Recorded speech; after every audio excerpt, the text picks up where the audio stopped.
কালো ধোঁয়ার কুণ্ডলিতে ছেয়ে গেছে আকাশ। স্থানীয় সময় শনিবার রাশিয়ার তাম্বভের কটভস্কে অনলাইন খুচরা বিক্রেতা ওয়াইল্ডবেরিজের একটি গুদামে ভয়াবহ হামলা চালায় ইউক্রেন। একই সঙ্গে মস্কোর ইলেকট্রোস্তালে একই প্রতিষ্ঠানের আরেকটি গুদামে হামলা চালায় জেলেনস্কি বাহিনী। এতে বেশ কয়েকজন কর্মী নিহত হয়েছেন, আহত হয়েছেন অনেকেই। এছাড়া শনিবার বেলগরদ অঞ্চলেও ড্রোন হামলা চালানো হয়। নোগিন্সকে একটি তেল ডিপোতেও আগুন ধরে যায়, যার কারণে কাছের একটি মাতৃসদন ও আবাসিক ভবন থেকে লোকজন সরিয়ে নেওয়া হয়। রাশিয়ার প্রতিরক্ষা মন্ত্রণালয়ের দাবি, এক রাতে 19টি অঞ্চলের আকাশে, পাশাপাশি ক্রিমিয়া, আজভ সাগর ও কৃষ্ণ সাগর এলাকায় মোট 379টি ইউক্রেনীয় ড্রোন ভূপাতিত করা হয়েছে।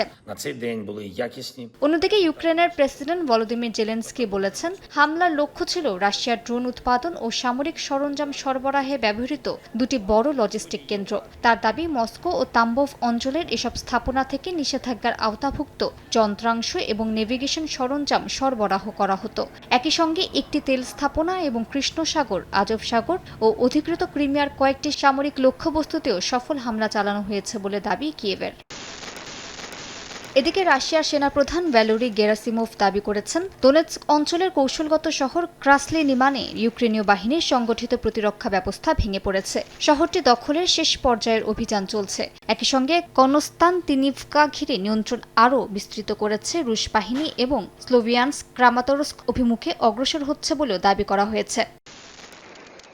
রুশ প্রতিরক্ষা মন্ত্রণালয় জানিয়েছে, গত এক সপ্তাহে ইউক্রেনের বন্দর, প্রতিরক্ষা শিল্প, গোলাবারুদ গুদাম, ড্রোন উৎপাদন কেন্দ্র, জ্বালানি অবকাঠামো এবং সেনা অবস্থান লক্ষ্য করে 19টি সমন্বিত হামলা চালানো হয়েছে। পাশাপাশি কৃত্রিম বুদ্ধিমত্তা ভিত্তিক ড্রোন ব্যবহার করে কৃষ্ণ সাগরে ইউক্রেনের সামরিক কাজে ব্যবহৃত একাধিক কার্গো জাহাজেও হামলার দাবি করেছে মস্কো।